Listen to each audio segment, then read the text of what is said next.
छत्रपती शिवरायांचे दैदिप्यमान व्यक्तिमत्व आजच्या काळात युवकांसाठी प्रेरणादायी असल्याचे प्रतिपादन प्रसिद्ध युवा व्याख्याते आकाश वडघुले यांनी केले।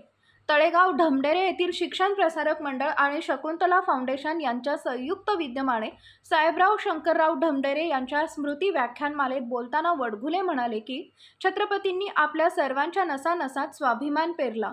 हिंदवी स्वराज्याची स्थापना करणाऱ्या छत्रपती शिवाजी महाराजांच्या आदर्श व्यक्तिमत्वातील बारकावे आजच्या युवकांनी समजून घेणं काळाची गरज आहे। स्वाभिमान आणि मेहनत काय असते, सर्वसामान्य जनता आणि स्वराज्य याविषयी आत्मीयता कशी असावी याबाबत आदर्श वस्तुपाठ आपल्याला शिवरायांनी घालून दिलाय। राष्ट्रमाता जिजाऊ यांनी आदर्श असा संस्कार शिवरायांना दिले, त्यामुळे एक सुसंस्कारित आदर्श असा राजा शिवरायांच्या रूपाने महाराष्ट्राला मिळाला हे आपले भाग्य असल्याचं आकाश वडघुले यांनी या प्रसंगी सांगितले। शिवरायांचा स्वाभिमान, शिवरायांची आदर्श अशी राजनीती, रयतेप्रती त्यांना असणारा जिव्हाळा, दृष्टांचा संहार करणारे कणखर व्यक्तिमत्व ही शिवरायांची ओळख नव्या युगातील युवकांसाठी आशादायी असल्याचंही त्यांनी सांगितले। छत्रपती शिवरायांची दूरदृष्टी, त्यांचा करारी बाणा आणि शत्रूच्या उरात धडकी भरवणारी त्यांची कारकीर्द यामुळे कणखर आणि स्वाभिमानी महाराष्ट्र घडवू शकला असे त्यांनी यावेळी सांगितले। या कार्यक्रमाच्या अध्यक्षस्थानी शिक्षण प्रसारक मंडळ आणि विद्या सहकारी बँकेचे विद्यमान संचालक महेश बापू ढमढेरे होते। तसेच महाविद्यालयाचे प्राचार्य डॉक्टर अशोक नवले, डॉक्टर पराग चौधरी, डॉक्टर दत्तात्रय वाबळे, डॉक्टर प्रमोद पाटील तसेच व्याख्यानमालेचे समन्वयक डॉक्टर पद्माकर गोरे इत्यादी मान्यवर उपस्थित होते। प्रास्ताविक प्राध्यापक डॉक्टर पद्माकर गोरे यांनी केले, सूत्रसंचालन दत्तात्रय कारंडे यांनी केले, तर आभार रवींद्र भगत यांनी मानले। शिवशाही न्यूज प्रतिनिधी फैजल पठाण, शिरूर।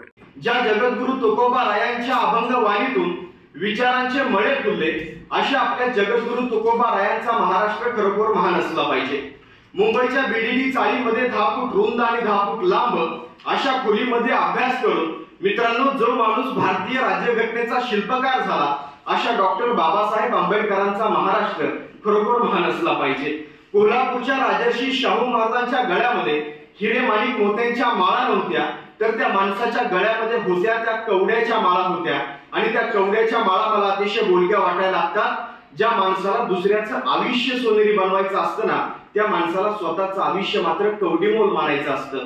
ज्या माणसाने दुसऱ्याचं आयुष्य सोनेरी बनवलं पण स्वतःचं आयुष्य मात्र कवडीमोल मानलं, अशा कोल्हापूरच्या राजर्षी शाहू महाराजांचा महाराष्ट्र खरोखर महान असला पाहिजे।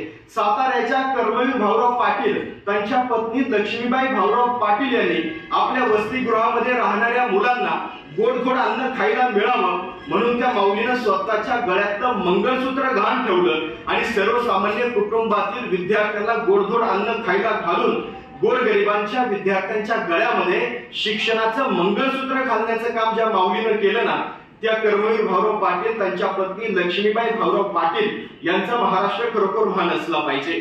आणि खऱ्या अर्थानं ज्या महात्मा ज्योतिबा फुलेंचं आडनाव फुले होतं, पण फुलाच्या सुगंधाप्रमाणे ज्या माणसानं स्वतःच्या कर्तृत्वाचं तेज चौफेर पसरवलं अशा महात्मा ज्योतिबा फुले यांचा महाराष्ट्र खरोखर महान असला पाहिजे। आणि मला जर कोणी विचारलं तू तुझ्या बापापेक्षा जास्त दुसऱ्या कोणत्या बापाला मानतो, तर अभिमानानं सांगेल मीच नाही तर अखंड हिंदुस्थान ज्या बापाला मानतो अशा त्या आपल्या राजाधिराज श्रीमंत योगी छत्रपती शिवरायांचा महाराष्ट्र खरोखर महान असला पाहिजे।